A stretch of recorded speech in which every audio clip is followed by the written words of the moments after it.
Howdy y'all, welcome to Warsis Dude's channel. My name's Warsis Dude, hello. And today I will be defending Australia and Halloween in Australia because according to the internet, there is no Halloween, no spookiness, no nothing in Australia. Yet in filmmaking, Australia is known for its horror, and yes, we do celebrate October and Halloween hard. So I will be going through the events that happen here, the biggest parade we got, and yeah, talk about Australia and Halloween. So let's go. To put things in context, Australia is 7.69 million kilometers. That's how much land Australia has, including Tasmania. And we only have a population of 26 million, so we are well spread, truly well spread.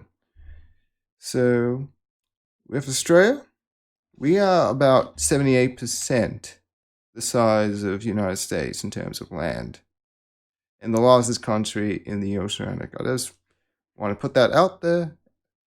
And now let's talk about the big events in October and in Australia. We will not be covering the club event. So yes, of course, the clubs, bars, all that will do Halloween events, including arcades like Kingpin. Kingpin is our leading arcade, well, next to Archie Brothers and Fun Labs. But the point is, we will be covering the big events, okay? So there are plenty of small events, and of course, trick-or-treating.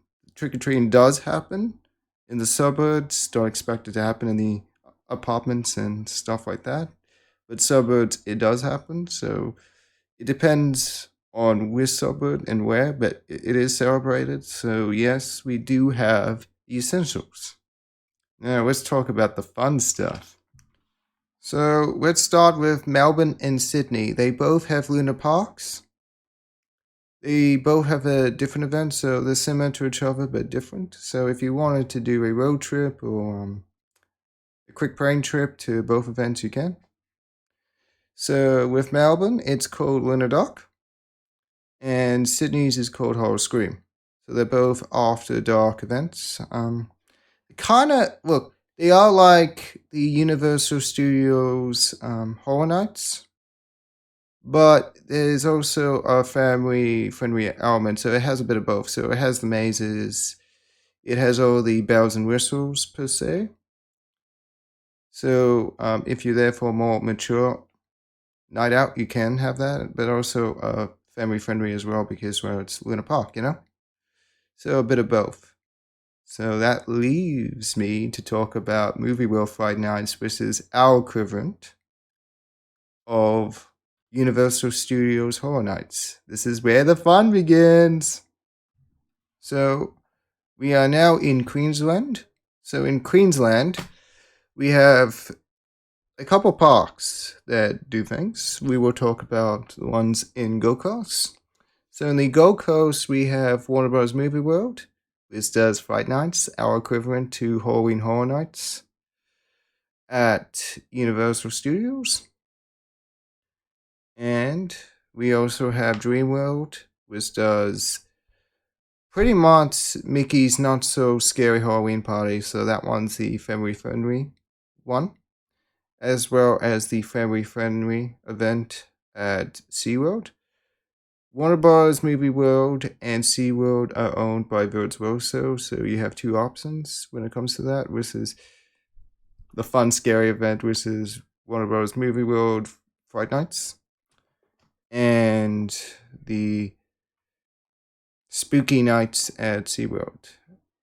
Next to Movie World, we do have a pop-up event, so Fearphobia. So that turns up at Helensvale Park for a few nights. I think it was about a week or something like that. Look it up.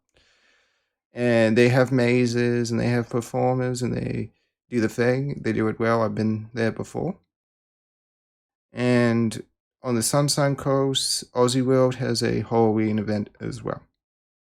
Now, let's go through Warner Bros. Movie World Fright Nights. The most fun you ever have. And we're going to talk about the one maze you will not see overseas, at least for a while, which is the Deceased maze. Let's go. The master of darkness. Your time of reckoning is nigh. Your very souls have been claimed. He, the darkness, the fear approaches.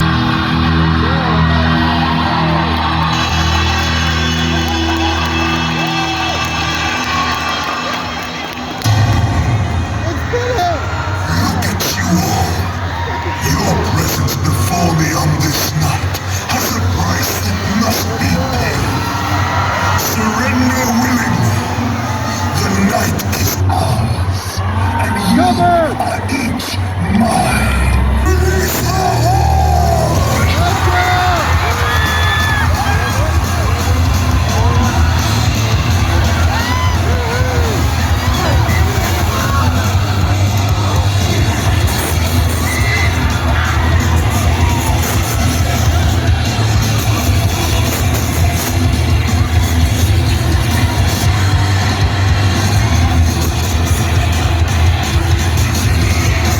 Warner Bros. Movie World Fright Night started in 2006, was very family friendly, became the Halloween Fright Nights we all love in 2009. Every year it's gotten bigger. We have had more and more mazes. We currently have 5 mazes, a couple of shows as well. And we have had mazes like licensed mazes such as Zombieland, Evil Within, Evil Dead. We have had It as well. And of course the classics Halloween, Friday the 13th, Nightmare on Elm Street, Wolf Creek, Wormwood. So we have had Australian horror movies as mazes as well. Personally, my favorite licensed maze, the scariest and most immersive experience with the spider lady was Evil Within. That was back in 2014. And yeah, now this year's licensed mazes are The Conjuring Universe and Deceased. I'm looking forward to Deceased. I'll let you all know what I think of it shortly.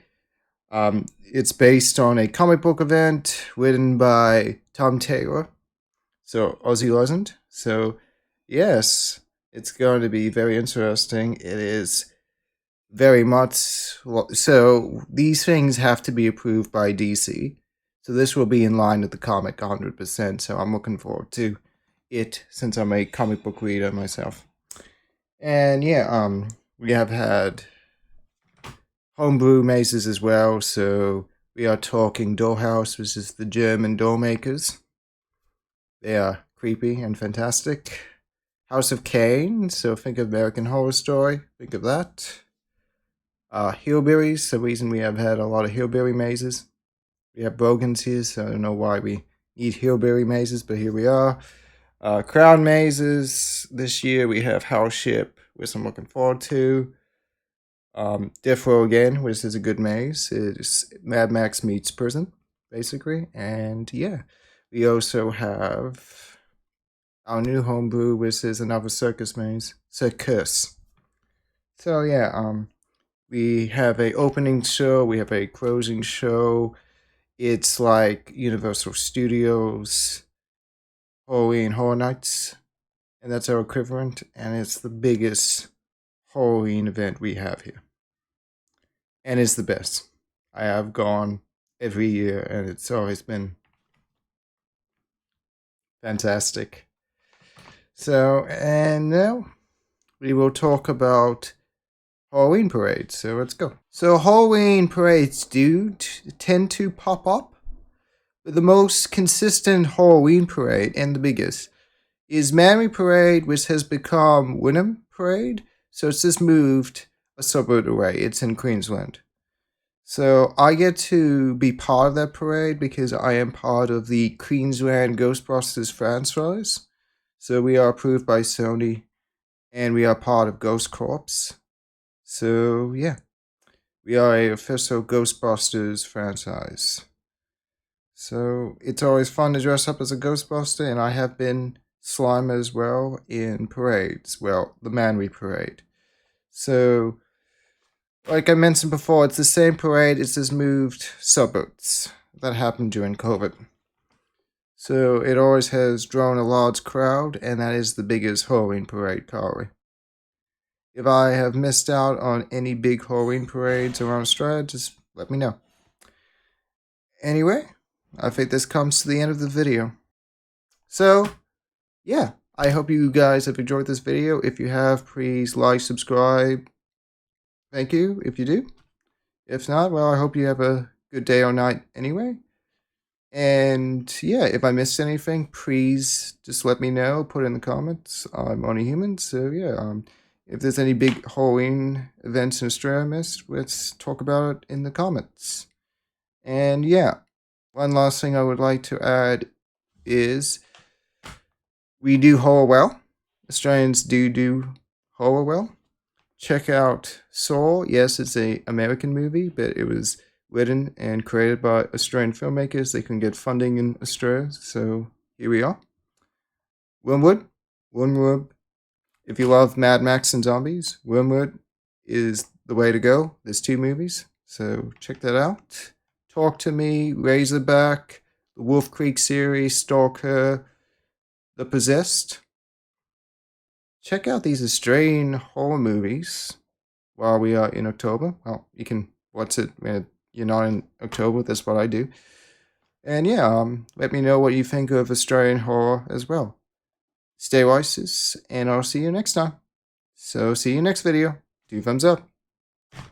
Stay Oasis.